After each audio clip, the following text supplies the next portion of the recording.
Hello and welcome to my channel. I truly appreciate you tuning in. Thank you so much. My name is Ellen, and I would like to cover a couple of, well, actually, three subjects today that I'm hoping it will be helpful to you in terms of managing your life in a better way, in a healthier way, be it emotionally, spiritual, physical, or mental. And I'm talking about bankrupting you of those things in terms of just draining you, right? Emotionally, spiritual, mentally, or physical.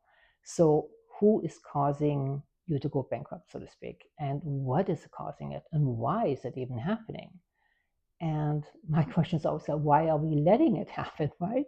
So before we get started, please like and share if you care. And it's always free to subscribe if you would like to do that. It would really help my channel. Um, and then I'm going to go ahead and get started now in terms of helping you to overcome those challenges that we all at times have faced. I'm sure you've gone through it. I know I have for myself a few times. So anyway, so who are those people who are draining you, right, in an emotional or spiritual way? Often it is friends or family members who love you dearly, and you love them, and you want to obviously help them when you can. But at times there are, of course, moments when your calendar is full, or you are already exhausted from work or other chores, so to speak, and you just don't really have anything left in your tank, so to speak. Why do we say yes, right? When we really want to scream no. So it's not always easy, obviously, with friends and family, but I'm always thinking it's wise for your mental health too, to when they call you or they text you or they just ask you to maybe take a moment and tell them, let me think about it, let me check my calendar. It's about healthy boundaries, to also keep your emotional and spiritual um, balance. It's really important to not always say yes right away, because otherwise you might end up resenting the fact that you said yes once again when you really wanted to say no. So that is, of course, with who is causing you the bankruptcy, right? The bankrupt, the emotional and the spiritual bankruptcy. Then, of course, there are times at work, right, where the mental and the physical um, tank is running on empty due to the fact that you take on more than you're really capable of taking on. It might be, close to you going home, perhaps, you have another hour or so, and the manager calls us, as an email coming in, and they want you to fix an issue or what have you right away before you go home. And that's really not necessarily fair on your time, because if you want to do a good job, you obviously need some time. So that can cause mental strain for sure. Or perhaps, schedule changing, and I'm thinking it's always good to let them know, look, you know what, let's go ahead and start tomorrow. I feel a bit drained. In order to do a great job, I really do think it's a better idea if I get started tomorrow. And then again, if somebody wants a schedule change, tell them you will have to check your own calendar and take a look at it and see what you are capable of giving. Um, so that's often the mental aspect. With the physical aspect at work, if you are working physically, that can also really take a toll on you in terms of taking on too much, always saying yes when you really should step back and see if you still have strength left, because you don't want to go home and fall asleep, earlier than you normally do, because you gave too much to others. And so it is a way of running you bankrupt, in terms of mental and physical. So healthy boundaries, I think, are they need to be in place even at work. And with the family, like I said, sometimes you're just going to have to tell them that you get back to them. They will understand that your time is of value as well. So they will get used to it. And if they truly care about you, I'm thinking that they will meet you with understanding and compassion. Um, so, what is causing all this, right? So, define what drains you. I think it's really important. Sometimes we are, on weekends, we might feel really tired or in the evening. And you've got to check in and try to understand if it is a mental exhaustion or if it is a physical one. I mean, are you really sore?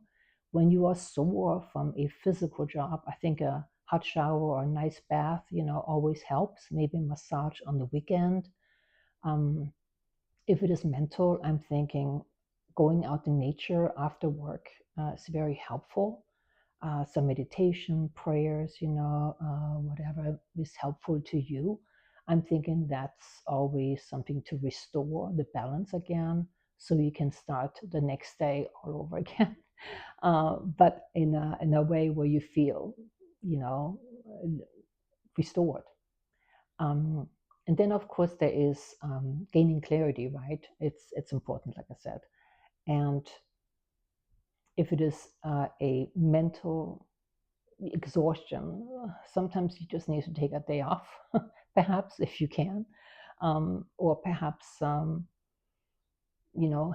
a lengthy conversation with a dear friend or family member, and let them kind of give you some feedback on how you could recharge yourself mentally. It is at work, obviously, it can be challenging, but I'm thinking if it is mental or physical, out in nature, take a bath, things like that, is very helpful. It has been helpful to me. So I've talked to many people in the past, and they seem to go to these things that don't take a lot of their time, but restores their emotional, spiritual, and physical well-being. So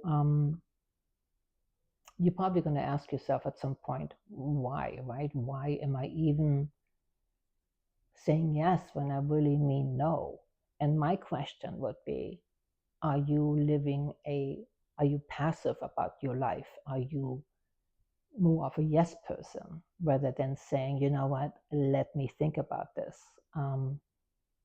Because if others respect you and care about you as a human being, even as an employee, they will understand where you're coming from when you tell them, I need a moment.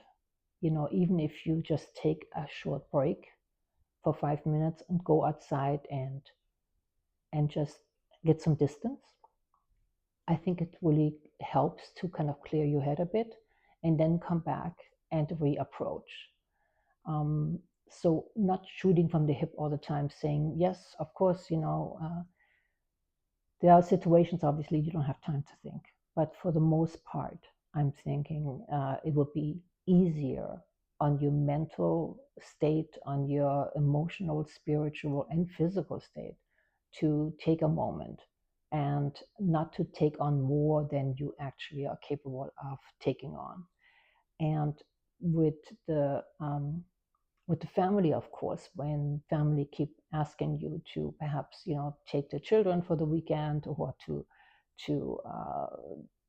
pick children up from school or last minute kind of things, it is something that you might find yourself saying yes to right away, or when your boss asks you something, and you might find yourself saying yes when you really meant to say no, or I can't right now.